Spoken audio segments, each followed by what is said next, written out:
Congress does. And, Mr. President, that's why Congress needs to act. That's why this body, why Democrats in this body, why Republicans in this body need to listen to the American people. Mr. President, together, we must make D.C. listen. The Senator yield. I am happy to yield to the senator from Oklahoma for a question, but not yield the floor. You know, I mentioned a few minutes ago when I was here last night, something was said, and I went back and I got some phone calls because people didn't believe it. And I think sometimes people like you, I say to my good friend Senator Cruz, who are living this issue 24 hours a day, literally 24 hours on this day, that we may assume that people understand the significance of some things that they really don't. Because I got these phone calls last night when I was talking about, and I quoted our leader here in the United States Senate when he said that, that's Harry Reid, Senator Reid, he said in a couple of days ago in the PBS Nevada Week in Review, Senate Majority Leader Harry Reid was asked whether his goal was to move Obamacare to a single-payer system, and his answer was yes, yes, absolutely yes. Now, I know I said this last night, but a lot of people didn't realize that because and I'm going to, if you don't mind, I'm going to take a few minutes here to kind of set the question up because I think it's important.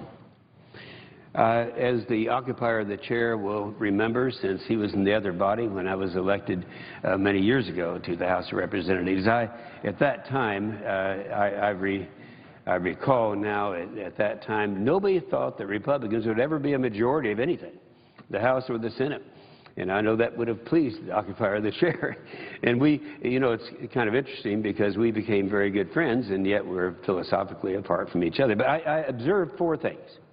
And this is something that I didn't think about this until this morning, and how this subject fits into this. I sat down at the time, the Republicans were totally insignificant in the House of Representatives, so I spent my time, I'd sit on the floor and I'd listen. And I observed some things, and I actually wrote a paper about this, and I'm going from memory now, but I recall in this paper I said there are, in my opinion, 4 flawed premises on which Democrats' policies are based. And I listed those 4 flawed premises. They were the Cold War is over, we no longer need the strong military, the punishment is not a deterrent to crime, deficit spending is not bad public policy, and then the 4th one, that government can run our lives better than people can. Well, I kind of went through that, and I remember so well. I remember one time there was an amendment on the floor, and I know that those who were there at the time will recall this, that we were going to take some of these closed bases because of the cost of incarceration for prisoners, and we were going to take those and just take the fences and turn them around to keep people in instead of people out. Well, that made sense. And so I had an amendment on a bill that was a bill, and I remember that was a big punishment bill that became very controversial at that time. But I had that amendment to do that. And they defeated the amendment. And the reason they defeated it was they said, we can't expect our prison population to live in such substandard housing. And then I remembered, wait a minute, I was in the United States Army. I lived in that housing. I know a little bit about that. So that was kind of the punishment end of it. Then the end of the Cold War, you know, so we don't need the military. And a lot of them were saying, you know, we really need to cut back. And we did. We actually cut back. And Republicans and Democrats agreed on it at that time. But now it's changed. Because what we're doing now, I call it the Obama disarming of America. I can remember it and knowing, and I don't say that a lot of times when you talk about people as being liberals or conservatives, you're not name-calling. You're saying, what is the involvement of government? Should a liberal believes the government should have greater involvement in our lives, a conservative believes that the government's got too much control and therefore we don't need to do that. Well, anyway, I went to Afghanistan when the first budget, 4.5 years ago, came out. And I stood over there knowing I'd get national attention, knowing that this would be the first step in what I call the disarming of America by Obama. And so I stood over there, and I recall in that very first budget, he did away with our only fifth-generation fighter, the F-22, did away with our lift capacity, the C-17, did away with our future combat system, which would have been the first advancement in ground capability in 50 years, and did away with the ground-based interceptor in Poland. And by the way, we're paying dearly for that now because we realize now with Iran having the capability that they have and our intelligence saying that they're going to have a delivery system by 2015. We need to have something to defend that part of that coast.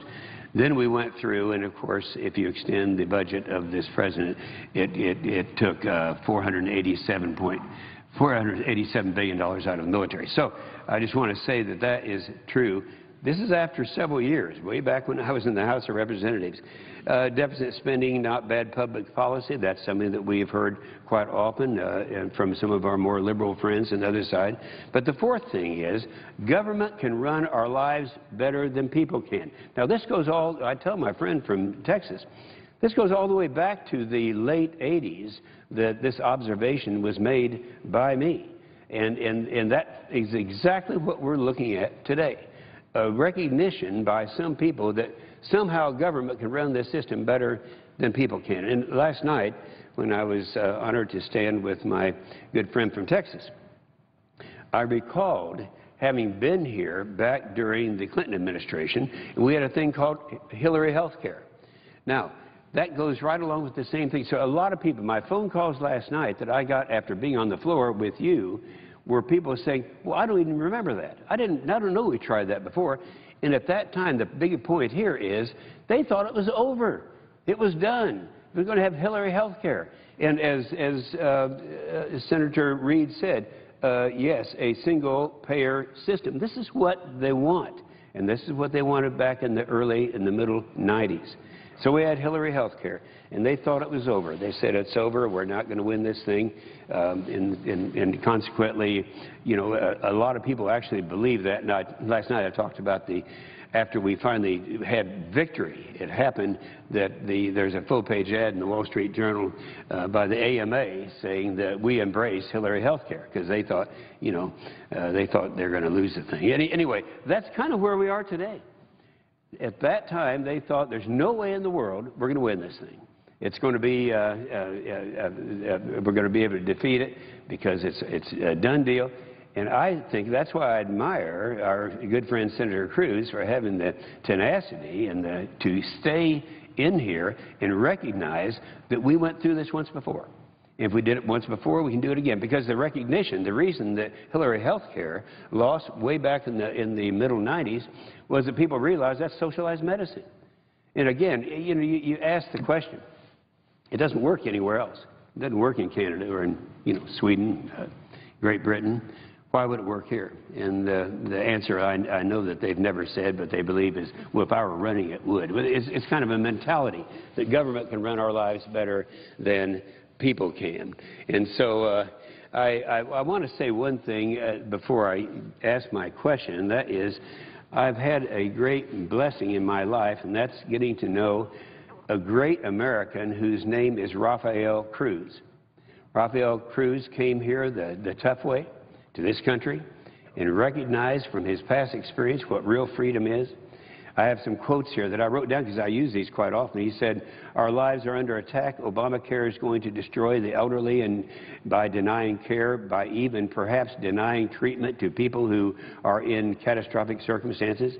I hear people all the time say, this will never happen in America. It is happening in America. It is happening in America, and our rights are being eroded more and more and more every day. In one of his speeches he gave not too long ago, he said, I think the most ominous words I've heard was in the last two State of the Union addresses when our president said, quote, if Congress does not act, I will act unilaterally, scarily reminiscent of how things were done in Cuba. A law that no Republican voted for is now the law of the land, governing by decree, by executive order, just like Cuba, the country he left behind. Now, this is Rafael Cruz, who happens to be the father of our own Senator Ted Cruz. And he's one who came over. He escaped the very overbearing power of government to come here for that reason. And so I look at that and I remember one of the greatest speeches. I think I've said this often, and I know a lot of people don't agree with this.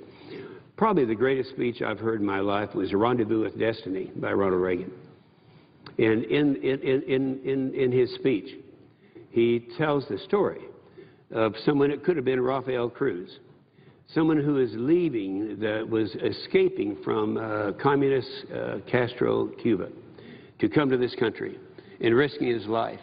And in this speech, Rendezvous with Destiny, Ronald Reagan said, and this is way back before he was when he was governor of California, he said, the boat came out and it washed up on the shore in southern Florida, and there was a woman there, and he was telling the woman about the atrocities of communist Cuba. And when he was through, she said, well, we don't know how fortunate we are in this country. He said, no, we're the ones who are fortunate because we had a place to escape to. Now, doesn't that tell the story? You know, that was a government running everything, and they escaped that and came to this country and risked their lives, and they're over here. And I know that my kids, Kay and I have 20 kids and grandkids. I was listening to you last night when you were reading a bedtime story to your little kids. Ours aren't little kids anymore, but my grandkids are. And you stop and think, what kind of America?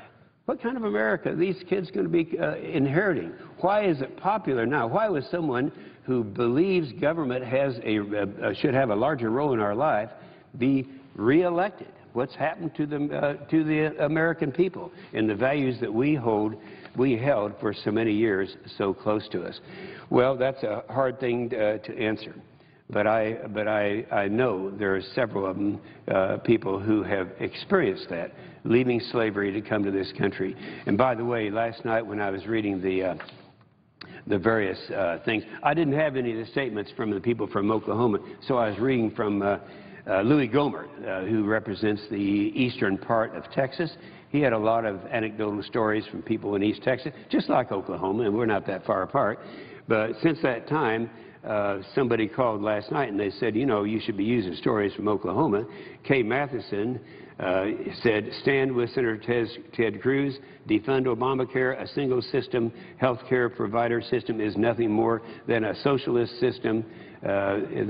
She's from Bethany, Oklahoma.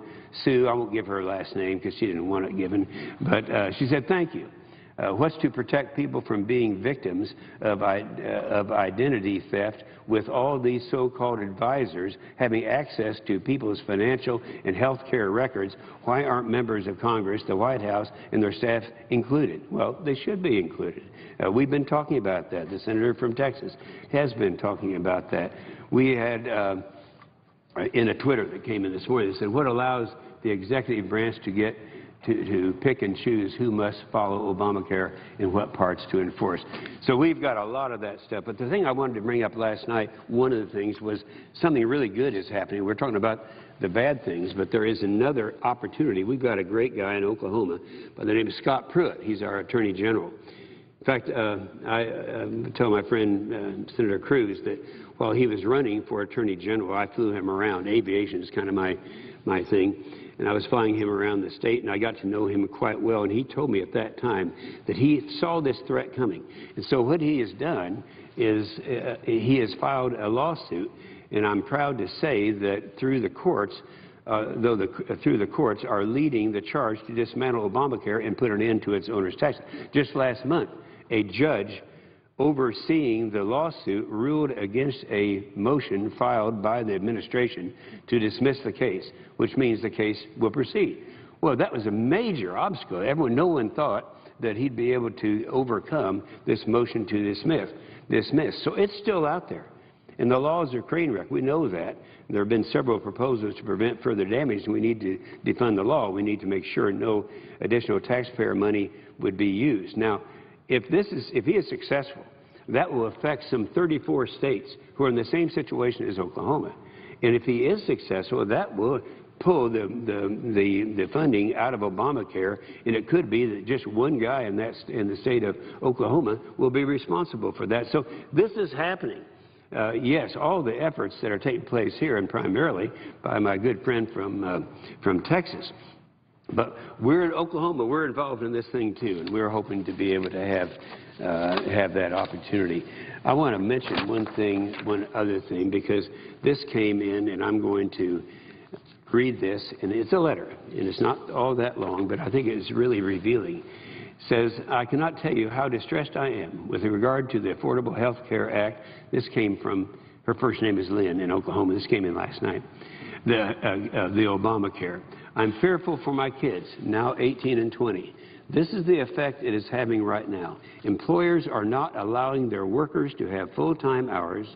They are hiring more part-time workers to make up the difference for the companies, so they won't be penalized for not providing health insurance. Both of my kids are unable to get full-time employment. For a year, my daughter was able to work 40-plus hours a week. Then, with the implementation of the ACA, no one can work over 29 hours a week. Instant pay cut.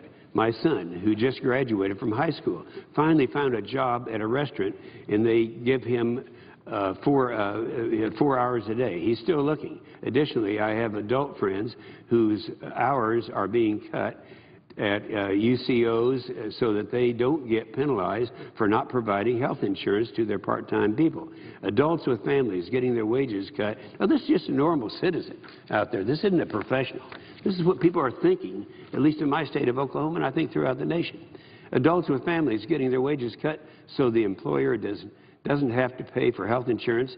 Did you not think employers would find a way out of this at the expense of the American people? Is everyone in Washington so blind, or is it selfish? My husband's employer now wants to penalize us if I choose to stay on his health coverage rather than take the inferior health care package at my employment.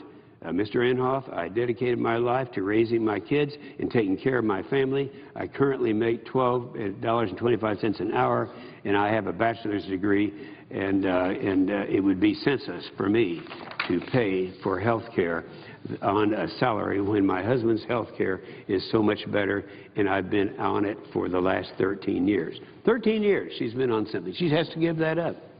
He takes care of me as my husband. I should not be penalized for wanting to work full-time at this juncture in my life. If his company pushes the issue, I feel as if I won't be able to stay employed full-time, which is a violation of my basic human right. Now that my kids are grown, I need to want to work. At 52, it is highly unlikely that I'm going to make a wage that is going to allow me to pay for health insurance. It is against my constitutional right to enforce me to purchase health insurance I don't need. The law is unconstitutional and un-American. Please tell me what we can do. The American people deserve to be able to work full-time without being penalized. I'm tired of Washington and its dirty politics. Everyone in Washington should be held to the same laws it passes for the American people. Amen. Each one of you needs to have the same health coverage and expenses that we have. I feel as if our country is headed at lightning speed for a major breakdown. What are you going to do to stop it, and how can I help? I'm frightened for the future of my children and the future of America, and I'm tired of D.C. politics. That was Lynn from Oklahoma City. This came in last night. I have several others just came in overnight, but I think the thing that people didn't realize was when we were able to talk last night about the fact that this has happened once before, and they came dangerously close to pulling it off back in the middle 90s. You know, I have to say this, that there's a brilliant strategy going on right now. I think I didn't realize this till yesterday. Are some of the pro-Obamacare people who are doing robocalls. Now, I know that the occupier of the chair knows what robocalls are, but a lot of people don't. These are automated calls where they call and a voice comes on and it gives a message. And people listen to that. Sometimes they believe it, sometimes they don't. Most of the times they do. So there's a robocall that's going on by the pro-Obama health care people that is going to the strongest opponents of Obamacare and trying to make people think that they're supporting it. It's to confuse the electorate. And when you stop and think of it, that's really pretty brilliant. And they did it. So all day yesterday, there were the calls going around my state of Oklahoma by someone, and the message was something like this: "This is Joe Smith. I'm with the ABC Tea Party." These are not Tea Party people, but nonetheless, that's how they identify themselves.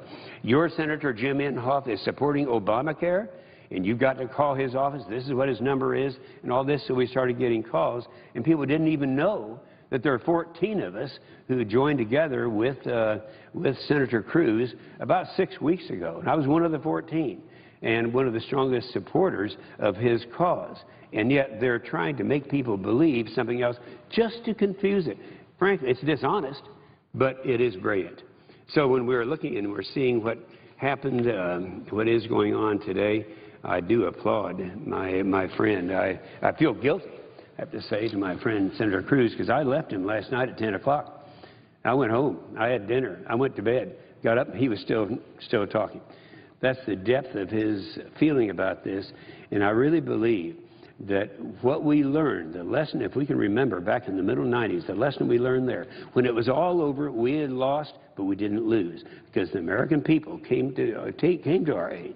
And we're a minority at that time. They came to our aid, and they turned this whole thing around. That's exactly where we are today. And I guess my question to my good friend, Senator Cruz, is I believe that history could repeat itself. Do you? I thank the senator from Oklahoma for his learned insight and for that very good question. And the answer, in short, Mr. President, is yes.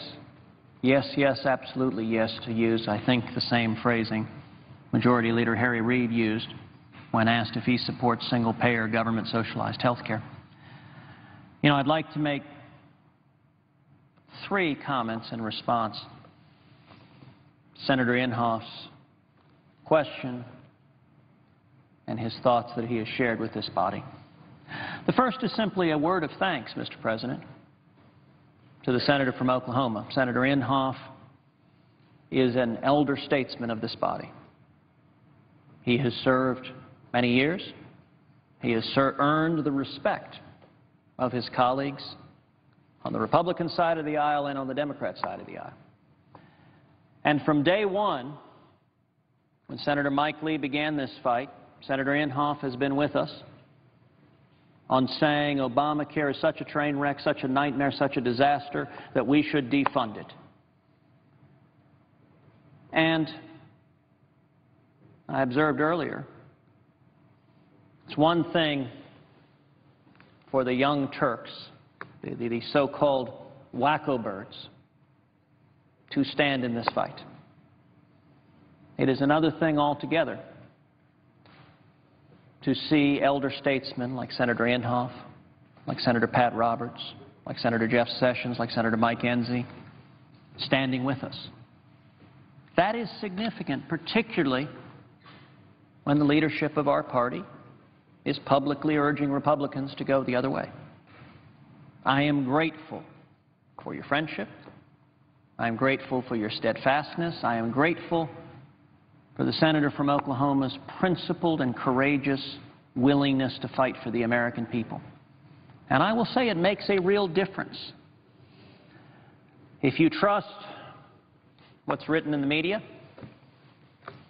this battle is doomed. Indeed, I recall reading a day or two ago an article that purported to be an objective news story, not an editorial, an objective news story by a reporter allegedly reporting on the news that began with something like, the fight to defund Obamacare, comma, which is doomed to fail. And that was just reported as a fact. There's no editorializing, apparently, and that is just an objective fact. It's doomed to fail. And I will say the momentum has been steadily with us. They said this fight was doomed to fail 2 months ago. And then we saw the American people unite, and over 1.6 million Americans sign a national petition saying defund Obamacare now, because it is a train wreck, it's a disaster, it's hurting Americans. They said it was doomed to fail. The House of Representatives would never pass a continuing resolution conditioned on defunding Obamacare. Wouldn't happen. And then last Friday, the House of Representatives did exactly that, because courageous House conservatives stuck their neck out, and because House leadership and an action for which I commend them. Listen to the American people. And so now this week, the press says it's doomed to fail that Republicans be united, and yet I would note seeing elder statesman after elder statesman come down and support us indicates the momentum that is with this movement. And listen, this is not a movement by any one or two or three or 100 senators. This is a movement from the American people. Why are we seeing momentum move in favor of defunding Obamacare? Why are we seeing momentum for Republicans in favor of voting against cloture so as to deny Harry Reid the ability to fund Obamacare on 51-vote partisan vote? Because the American people are rising up and their voices being heard. So that's the first point I wanted to make in response to my friend from Oklahoma. Before you make the second, yield for one follow-up. I'm happy to yield for a question, but not yielding the floor. Yeah, it was interesting. I don't think I've ever been referred to as the senior statesman, but I kind of like that. And when you mentioned four of us coming down, he would put in that category. We have been here for a while. There's one thing we all four have in common. We all had a career in the real world first. You know, one of the problems we have that I've observed in people is, people, what do you want to do? Well, I want to be a member of Congress. So they leave the fraternity house and they run for Congress. They've never been in the real world, and people would ask me questions. You know, what should I do if I want to get in politics? I said, go out for at least 15 years and live under this system and learn how tough things are out there. In my case, I spent over 20 years, did a lot of building and developing in the state of Texas, where Senator Cruz is from, and I've talked to his daddy, Raphael, several times about this, that I can remember there I was doing what Americans are supposed to do. I was making money, I was losing money, I was expanding the tax base, and yet the obstacle that I had all during those years was the federal government. The federal government. And here I was doing what Americans are supposed to be doing. And that's when I decided. I remember the last thing that we did down in Texas, I did a development, it was a pretty good sized development. I had to go to 25 governmental agencies to get a dock permit. And I thought, wait a minute, they're supposed to be on our side. And so I decided I'd run for to come to Congress and try to save the free enterprise system. Now, that's what all four of us have in common. So we may have been here for a while, but we're here with a cause. We're here having experienced how abusive government can be. And I've not seen a time when the abuse is greater than it is today on what's happening to us.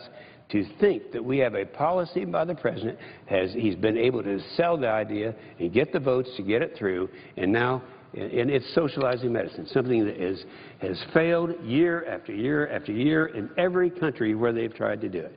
Does my friend from Texas see anything different about the United States of America, how socialized medicine would work here when it hasn't worked anywhere else? I think the senator from Oklahoma raises a very good question, and the clear facts are everywhere in the world socialized medicine has been implemented. It hadn't worked. It produces results consistently. You can predict where socialized medicine leads. It leads to scarcity. It leads to waiting periods. It leads to poor quality health care. And it leads to government rationing. It leads to government bureaucrats deciding what health care you can get, what health care I can get. So if you go in for a health treatment, a government bureaucrat may say, Mr. Inhofe, you can get that treatment in 6 months or maybe a year. On the other hand, perhaps your mom goes in for a treatment. The government bureaucrat may say, ma'am, I'm afraid you don't get that treatment. We've determined on our schedule we're not allowing that. That's what happens with socialized medicine. If you want not to be able to pick your doctor, if you want a government bureaucrat making health care decisions for you instead of you and your doctor, then you should welcome what Majority Leader Reid says is the inevitable result of Obamacare, and that is single-payer government socialized medicine. That is where this law is headed. Last time, for a question. I'm happy to yield for a question without yielding the floor. And I hope my wife will forgive me, because I know she's watching, or I suspect she's watching, because she has an equal interest in this issue for a totally different reason. Kay and I have been married. Our 54th wedding anniversary is coming up. We have 20 kids and grandkids. She went through an experience, and our whole family went to do the experience with her just a short while ago, less than a year ago. where she discovered she had a serious heart problem, is the aorta valve. And I have to praise her for not telling me anything about it. For 4 months, she knew she was going to have this very serious operation. And she's just a year younger than I am. She knew she was going to have to have the operation, and she didn't say anything because she didn't want to worry me. And she was writing things out about, you know, what things would go to what kids and all of this, because she didn't think she was going to make it. She thought there was a good chance she wouldn't. Well, we went through that experience with her. And I'll tell you what's kind of funny. All of our grandkids call us, well, my name's Inhofe, so I is for Inhofe, so they call us Mamai and Popeye, okay? Well, that's what they have referred to us. And since she had a valve that was put in her heart that was from a cow, instead of calling her Mamai, they call her Moomai. Well, anyway, she went through this very difficult thing. The best medical care. This happened in St. John's Hospital in Tulsa. The doctor, Robert Garrett, all the nurses, all the people, all the way down. And I was thinking, that's my first experience at my age, my senior age, of seeing this system work. Now, where would she have been in Canada? I've talked to some people, and they said, no, at her age, she would have waited in such a long line that she probably would not have been able to make it, because it was a serious thing she's going through. I don't think I'm the only one who's had this experience, but let me tell you, that was a wake-up call, and I would just hope and would suggest to the senator that other people speak up, even though it's somewhat uncomfortable. I just thank God that we had the system that we had here that allowed Kay and me to be able to look forward to our next 54 years of marriage. Well, I thank the senator from Oklahoma for that excellent question, and I'll make several points in response. The first is hearing that story of your wife and her courage. And it reminds me, I will confess, I knew there was many reasons why you and I have become friends, why I like and admire you, and I've discovered yet another, and that it sounds like you and I married very similar women. If it's anything like our marriage, at least in my marriage, I married way, way, way above myself. But I'll tell a story that your story reminded me of, which is my wife Heidi was taking a car to the airport, and the car got hit by another car, T-boned.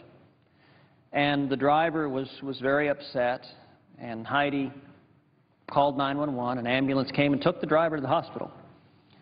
And Heidi proceeded to call a cab and take the cab to the airport, get on a plane, and fly to a business meeting she had in New Mexico. And at the end of the meeting, she noticed, she said, gosh, I'm kind of hurting. My head hurts and my shoulder hurts. So she went to the hospital that afternoon in New Mexico and discovered that she had both a concussion and a broken collarbone. And much like you relayed, Heidi did not share this news with her husband until that evening. So she didn't call me when the accident occurred. She didn't call me even when she got the diagnosis. She called me back there, and she's describing. She called and said, sweetheart, wanted to let you know I had a car accident. I'm all right, but I do have a broken collarbone. I've got a concussion. I'm like, oh, my goodness, that's very disconcerting when your wife tells you that. And she's describing where it happens, and she described the street in Houston. I'm like, well, wait, if it happened in Houston, what do you mean? What are you doing in New Mexico if you got in a car wreck in Houston?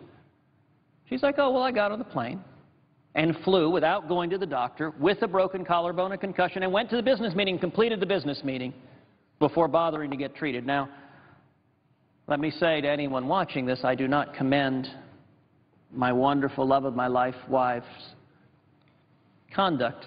To anyone who has an accident, I would suggest getting medical treatment immediately, and I would strongly suggest not following the path of the senator from Oklahoma's wife or my wife and not telling your husband. I would strongly encourage, call your spouse and let them know. I certainly urge, should that happen again, to my wife, sweetheart, please let me know when it happens and not 12, 14 hours later. But, you know, it's the virtue of marrying strong women who know what they want and are able to tackle the world. And I, for one, am blessed. I have no doubt that you feel deeply blessed. And with 20 kids and grandkids, you know, the psalmist talks about, my cup runneth over. bountiful blessings, and 20 kids and grandkids certainly qualifies as that. Indeed, an additional point that I wanted to make is I wanted to thank the senator from Oklahoma for his very kind comments about my father. As the senator knows, my father's been my hero my whole life. I have admired him for as long as I can remember. And I will note something particularly meaningful that the senator from Oklahoma did, which is every week in the Senate, there's a prayer breakfast. It's a bipartisan prayer breakfast, which is nice. There are not a lot of bipartisan things we do here in the Senate. There are a number of senators who attend regularly, Republicans and Democrats, and they invite a different senator each week to share his or her testimony, share some thoughts. And some weeks ago, I was invited to do so. I felt honored to have the opportunity, and I've attended the prayer breakfast a number of times. And the way it typically works is another senator is asked to introduce whoever is speaking that day. So at the prayer breakfast, Senator Inhofe was asked to introduce me. And it's really quite interesting. You know, almost anyone, when asked to introduce someone, would do so fairly easily. Maybe they'd print out a bio to pick sort of a little biographical fact or two, but most people treat introductions as fairly routine efforts. And I'll tell you, Senator Inhofe didn't treat it that way. He picked up the phone and he called my dad. He picked up the phone and he called my college roommate. He picked up the phone and he called one of my dearest friends here in Washington, for whom Heidi and I are the godparents of their kids. And he called them totally out of the blue. I said, "Hi, this is Jim Inhofe. I've been asked to introduce Ted, and I was just wondering if you could share any particular stories." And they shared a few mildly embarrassing stories. Actually, I will give them all credit for finding the exactly right balance of stories that were just embarrassing enough, but not quite so scandalous that the blood drains from your face when they're told. And I will say that showed a personal level of consideration that's unusual in this town, and I appreciated that. I thanked the senator then, but I want to take this opportunity to thank the senator publicly for putting that degree of personal consideration to try to tell not just he went to so-and-so college and did this and this, not just the empty biographical facts, but trying to put a little color on who this individual is. The final point I want to make is a point that goes to the substance of some of the remarks that the senator from Oklahoma made in the process of making his first question, which is he talked about the battle over Hillary Care. And, you know, I think that is quite fitting to the battle we're having right now over defunding Obamacare. Because I will tell you, Mr. President, when the battle over Hillary Care was occurring, I remember it well. I was in law school. I wasn't serving in the Senate. But if you remember the context at that time, when Hillary Care was playing out, all of the media said this is unstoppable. All of the media said this is going to happen and there's nothing the hapless Republicans can do to stop it. And indeed, there were a number of Republicans who came forth and said, well, we can't stop this. So we proposed, listen, what I derisively referred to at the time as a perhaps too impudent law student, as Hillary Care Light. And I remember watching that. I will tell you, in the course of that debate, I almost put my boot through the television set. I remember yelling at the TV set. That may be a sentiment that more than a few people watching this feel, where you feel you don't have a voice in the process. Certainly as a law student, I didn't have a voice in the process. But I remember yelling at the TV set, what on earth do we believe? What are we doing? If we're going to accede to marching down the road to socialized health care, what the heck are we doing? I remember saying, all right, to heck with all of this. I'm going to move to an island and fish my whole life. Look, I'm a Cuban. I like to fish. That'd be a great life. And I remember at the time, and Senator Inhofe will remember this because he was part of this effort, but at the time I was particularly focused on the senator from my state, the state of Texas, Senator Phil Graham. Senator Graham has been a hero of mine for a long, long time. Indeed, I'm particularly honored that the desk at which I sit used to be Senator Phil Graham's desk.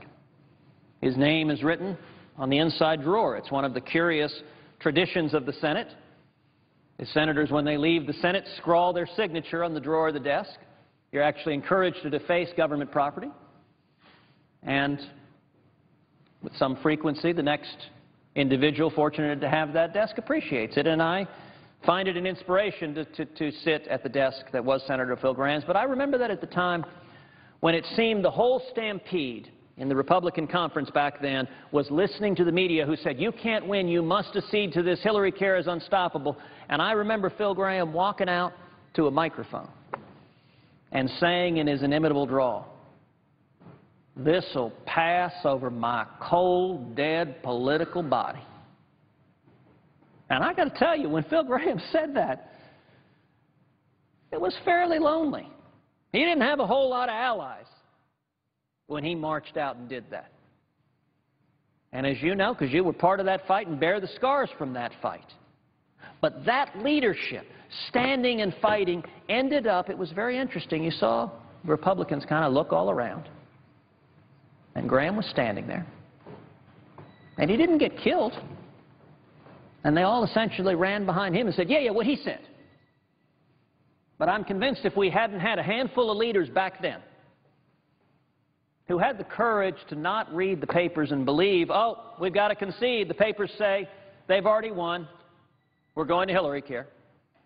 If we hadn't had just a handful of leaders willing to buck the conventional wisdom and say we can win when they're being told, no, you can't, Obamacare would have passed 19 years earlier, and it would have been called Hillary care instead. That's the power of leadership. So everyone in this body who said 2 months ago and says this morning, we can't win this fight, I will point out that history is replete with example after example after example of those who stood up and listened to the American people and fought for the principles, for the values the American people share, fought for the interests of the American people, and who, with the support of the American people, won those fights. That's what we're fighting for. Listen, it is my hope that by the end of this process, we see all 46 Republicans unite, opposing cloture and saying, no, we're not going to allow Harry Reid and a bare majority of Democrats on a partisan political vote to fund Obamacare. And it is my hope that over time, once that happens, that we start to get one Democrat after another to come with us. Now, will that happen now? Probably not, as long as Republicans are publicly divided. No Democrat's going to join us. But if we unite Republicans, and if Democrats, particularly those Democrats running for re-election in red states where their citizens passionately oppose Obamacare and the damage it's doing to the economy, the damage it's doing to jobs, the damage it's doing to all of the people who are being hurt, if they hear from more and more and more of their citizens, 5,000, 10,000, 20,000, 50,000, that starts to change the calculus. People have asked over and over again, what's the end game? How can you possibly win? I can't win. There's no way I can win or any elected official can win. The only way we can win is if the American people win. That's it. People ask, what's your end game? It's very simple. I have faith in the American people. And ultimately, I have faith, or at least hope, in the 100 members of the U.S. Senate. Listen, I share the frustrations of Americans across this country that politicians on both sides of the aisle don't listen to the people. That instead, the political establishment in Washington protects itself, maintains its power, entrenches its power, does things like exempts itself from Obamacare while letting the American people suffer under this train wreck, this disaster, this nightmare.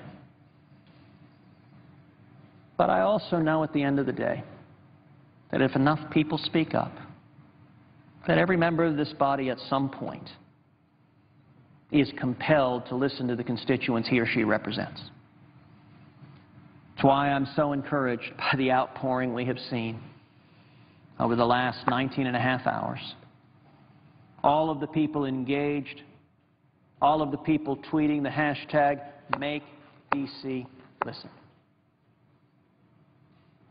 The citizen activists that are transforming this debate. Listen, all of Washington wants to tell you, the citizen, can't be done. You cannot win. Your view will not be listened to. the disaster, the train wreck, the nightmare, and I use the word nightmare over and over again. Let me be clear for those just tuning in where nightmare comes from. Nightmare is not my term. Nightmare is the language that James Hoffa, the president of the Teamsters, used to describe Obamacare because it's hurting millions of Americans. Now, at some point, I believe, I hope, that Republicans will unite and the Democratic senators will start listening to their people. You know, it's striking. If you listen to the letter from Mr. Hoffa, and Mr. President, with permission, I'd like to share that letter again because I think it is powerful, it is potent, it is something that, frankly, I think every Democrat in this body who is supporting Obamacare, who is opposing defunding Obamacare, who is going to vote with the majority leader, I think every Democrat in this office should be asked about this letter by reporters. I think the President should be asked about this letter. Let me just read it. These are not my words. These are the words of the President of the Teamsters. Dear Leader Reid and Leader Pelosi, when you and the President sought our support for the Affordable Health Care Act, the ACA, you pledged that if we liked the health plans we have now, we could keep them. Sadly, that promise is under threat. Right now, unless you and the Obama administration enact an equitable fix, the ACA will shatter not only our hard-earned health benefits, but destroy the foundation of the 40-hour work week that is the backbone of the American middle class. Now, that's not a Republican saying that. That's not a politician saying that. That is the head of the Teamsters, who supported Obamacare. The letter continues, like millions of other Americans, our members are frontline workers in the American economy. We have been strong supporters of the notion that all Americans should have access to quality, affordable health care. We have also been strong supporters of you. I remind you this letter is addressed to Majority Leader Harry Reid and House Minority Leader Nancy Pelosi. In campaign after campaign, we have put boots on the ground, gone door to door to get out the vote, run phone banks, and raised money to secure this vision. So it's worth emphasizing the Teamsters are not fair-weather friends. They have been active, aggressive, full-throated members of the Democratic coalition and played a significant part in helping elect this Democratic majority in the Senate, helping elect this president. Now this vision has come back to haunt us. What vision is that? The vision of electing Democrats as the majority in the Senate, electing the president. Why? Because Obamacare is the law of the land, and they're discovering it isn't working. What does Mr. Hoffa say next? Since the ACA was enacted, we have been bringing our deep concerns to the administration, seeking reasonable regulatory interpretations to the statute that would help prevent the destruction of nonprofit health plans. As you both know firsthand, our persuasive arguments have been disregarded and met with a stone wall by the White House and the pertinent agencies. Now let me stop at that point and make a comment. For all of you at home who are not leaders of powerful unions that have been major supporters of the President of the United States, major supporters of the Democratic majority in the Senate, my guess is, for those of you at home, you may not have the same access to the West Majority Leader of the United States Senate that James Hoffa, the head of the Teamsters, does. And yet James Hoffa, the head of the Teamsters, says in writing that he was met with a stone wall by the White House and the pertinent agencies. Listen, if a major union that, in his own words, was boots on the ground, went door to door to get out the vote, ran phone banks, and raised money to secure the Democratic vision, was met with a stone wall, what do you think we, the citizens, will be met with? What do you think a single mom working in a diner who's saying Obamacare is slamming me and making my life harder, how do you think this administration listens to you if even the politically powerful are lamenting what's happening with this law? Mr. Hoffa continues, this is especially stinging because other stakeholders have repeatedly received successful interpretations for their respective grievances. most disconcerting, of course, is last week's huge accommodation for the employer community, extending the statutorily mandated December 31st, 2013 deadline for the employer mandate and penalties. Now, notably, two things that are included there. One, Mr. Hoff, on behalf of the Teamsters, says that deadline for the employer mandate is statutorily mandated, that the law requires it. What he's saying there is that the President is ignoring the law, because he says it's statutorily mandated. Number two, it's a gift for big business that's not being given to others. Mr. Hoffa continues, time is running out. Congress wrote this law. We voted for you. We have a problem. You need to fix it. The unintended consequences of the ACA are severe.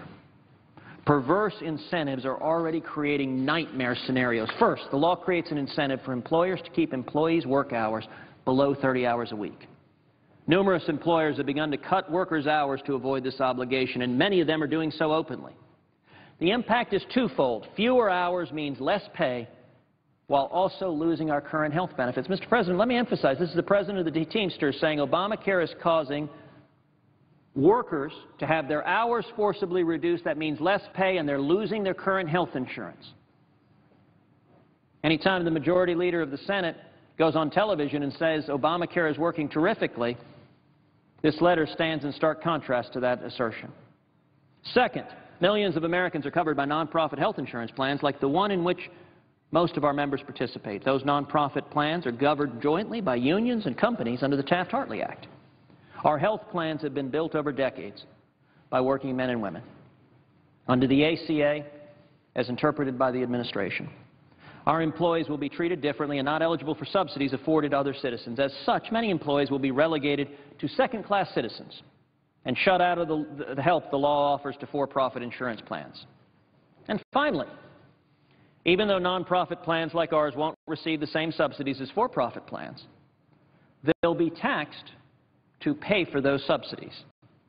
Taken together, these restrictions will make nonprofit plans like ours unsustainable and will undermine the health care market of viable alternatives to the big health insurance companies. This next paragraph is critical. On behalf of the millions of working men and women we represent. Let me note, that's not hundreds, that's not thousands, that is millions of working men and women we represent. And the families they support, so millions more.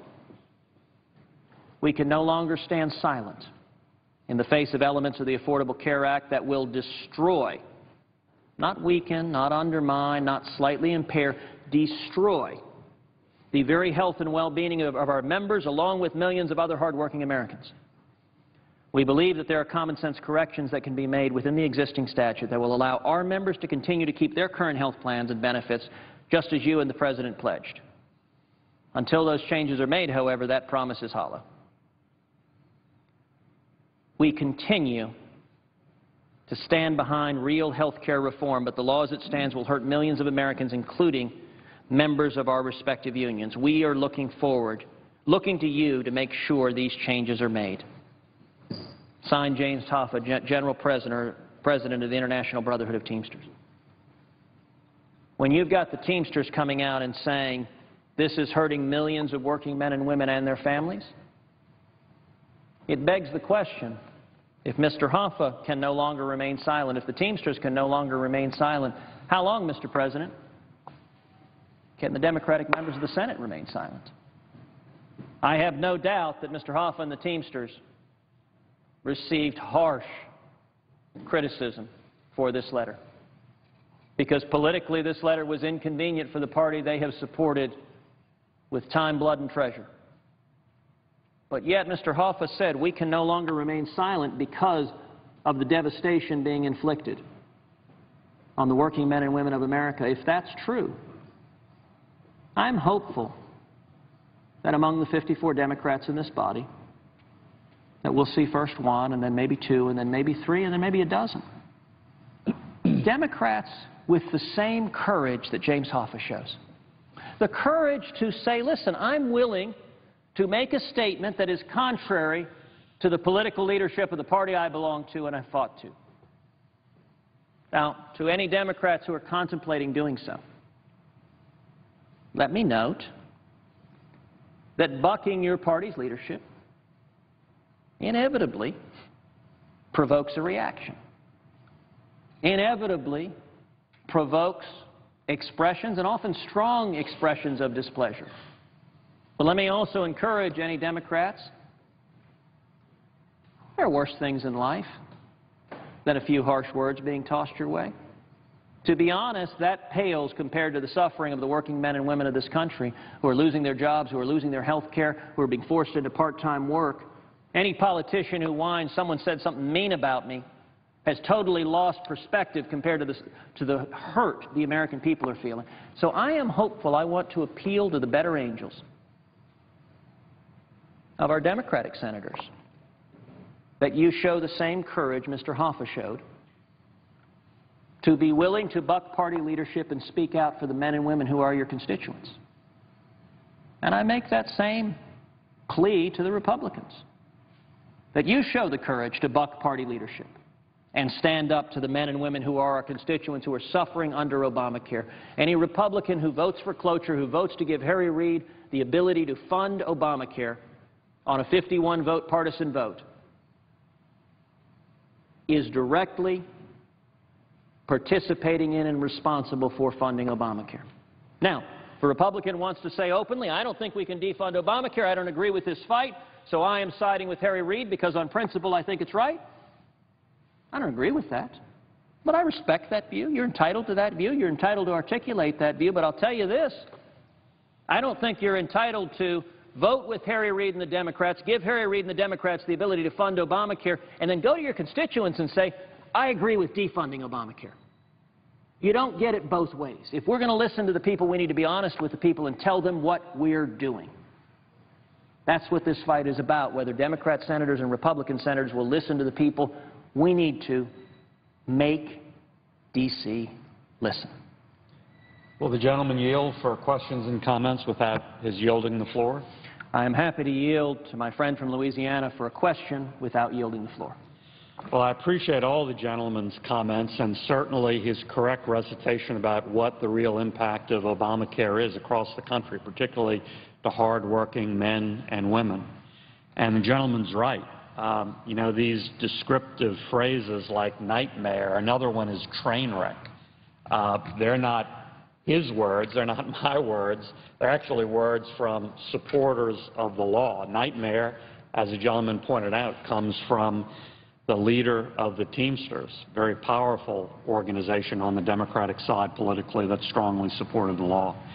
The chairman of the Senate Finance Committee that helped write the law called Obamacare implementation a train wreck just a few months ago. Not coincidentally, that was right before he announced he wasn't running for re-election. So I appreciate that notation of those descriptions from folks on the Democratic side of the aisle, from folks who helped pass Obamacare. This is clear proof that this is just not ready for prime time, is causing real pain and dislocation to hard-working Americans, job loss, folks being moved into part-time work, jobs not being created, folks losing the health care they have now, which they enjoy. But did the gentleman know, I think that leader of the Teamsters, James Hoffa, is even more upset today than he was when he wrote that letter, because in the intervening time, something else has happened, which is that the administration bailed out Congress with a special exemption, with a special subsidy, with a special rule, hasn't helped working-class Americans that Mr. Hoffa represents through the Teamsters, but has bailed out Congress. And that's what I have an amendment on the CR about. It will be a germane amendment. I'll present it. Unfortunately, it seems clear that the plan is for the majority leader to block out all amendments, including mine, except the ones he chooses that would take out the defunding language from the House-passed bill. But again, what I'm talking about is a special bailout exemption subsidy for Congress. This goes back to the original Obamacare debate, and our distinguished colleague, Senator Grassley of Iowa, proposed language which so many of us strongly supported that said every member of Congress, all congressional staff, would have to go to the same fallback plan under Obamacare as there is for all Americans. First, it was called the public option, then eventually the exchange. And amazingly, happily, I was pleasantly surprised at the time that language got in the bill and was passed into law. Well, that became a classic case of what Nancy Pelosi said. You know, we had to pass the bill to figure out what was in it. Because after that language got in the bill and passed into law, then lots of folks around Capitol Hill read that provision, and they said, oh, you know what? They said, wait a minute, we can't live with this. We can't deal with this because we're going to be in the same fallback plan as there is for every other American with no special treatment. We can't deal with that. And then because of that, furious lobbying started on the Obama administration, folks like the distinguished majority leader talking directly to President Obama himself, saying, we need a bailout, we need a special fix, a special rule just for us. And sure enough, that lobbying yielded results. And by many, many press reports, President Obama got personally involved to ensure that a special rule was issued by his administration. The draft version of it was issued just conveniently after Congress left town for the August recess and got away from the scene of the crime. And that draft rule is completely improper, completely illegal, because it goes beyond the statute and is inconsistent with the statute, but it's a special exemption for Congress. It really does two things, essentially. First, even though Obamacare, the statute, explicitly says that every member of Congress, all congressional official staff, have to go to the exchange, the rule basically negates that in a way and says, well, we don't know what official staff means, so we're going to leave it up to each individual member to decide what of their staff is official and what is not, who has to go to the exchange, who doesn't. Statute doesn't say that. Statute's very clear. All congressional official staff have to go to the exchange. There is no discretion to individual members. And then the second thing this special rule, the special exemption does is even more egregious.